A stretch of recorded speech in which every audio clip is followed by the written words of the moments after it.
agree with that position. Now, President-elect Trump and other Republicans did make gains with just about every single demographic of voter, whether it's minority Americans or women. What do you make of that?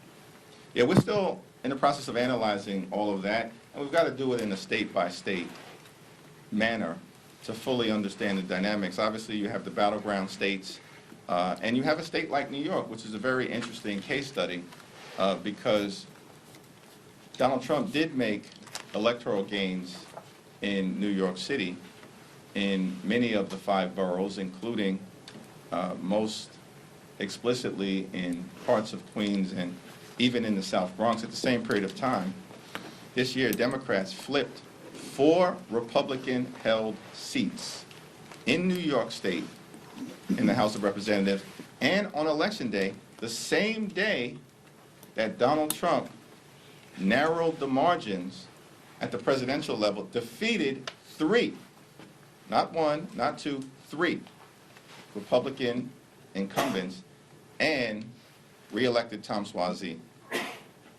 and Pat Ryan. We have to analyze all of these dynamics on a state-by-state basis.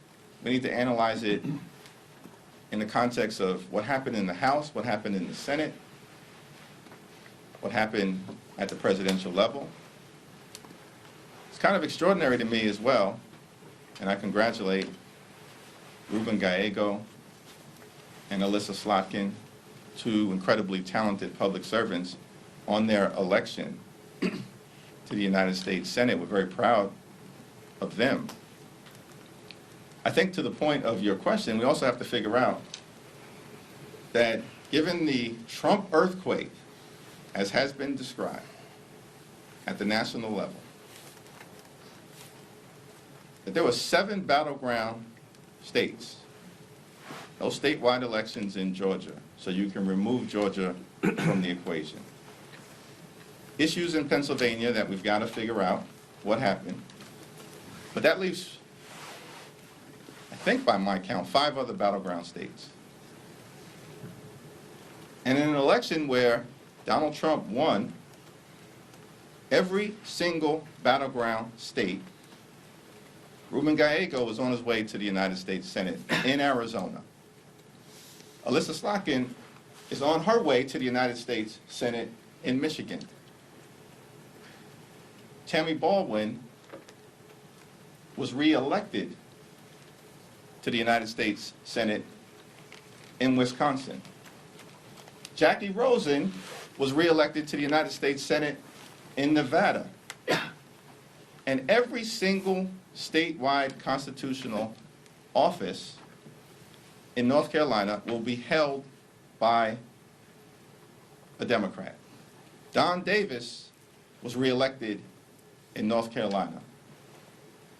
Dina Titus, Stephen Horsford, and Susie Lee were re-elected in Nevada. Hillary Skolton was re-elected in Michigan. Kristen McDonald-Rivet held the Dan Kildee seat in Michigan. So we have to take some time to assess in a precise way what voters were actually doing at all 3 levels. In the Senate level, notwithstanding the so-called Trump earthquake. In the House level, where we've gained seats, fall short of the majority, and that is bitterly disappointing. Bitterly disappointing. But we also have to be precise, trying to figure out what exactly happened all across the map. One thing I can tell you, our frontline incumbents did an extraordinary job, and that's why 90% of them are coming back. And the ones that fell short were up against atmospheric dynamics that proved, particularly in Pennsylvania, too tough to overcome. And our red to blue candidates did an extraordinary job, but we fell short by a few seats. And we're going to figure that out. The one lesson, of course, is that we all have to do a better job of making life better for working class Americans who have had enough. And they are right. The deck has been stacked against working class Americans and middle class Americans and those Americans who aspire to be part of the middle class for far too long. Our jobs going in the wrong direction for far too long.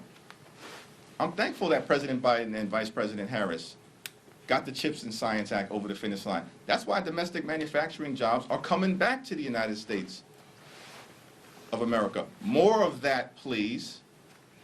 We have to do it.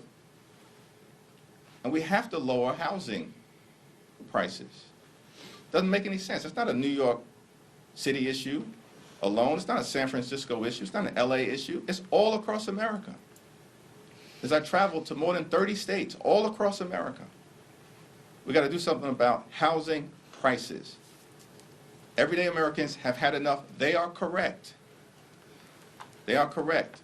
When you work hard and play by the rules in the United States of America, you should be able to provide a comfortable living for yourself and for your family. Purchase a home, educate your children, have access to high-quality health care, go on vacation every now and then, and one day retire with grace and dignity. That's the American dream. And for far too long, the deck has been stacked against everyday Americans. Enough. They're correct. And it should fall on all of us, Democrats and Republicans, the House, the Senate, and the administration, to change that.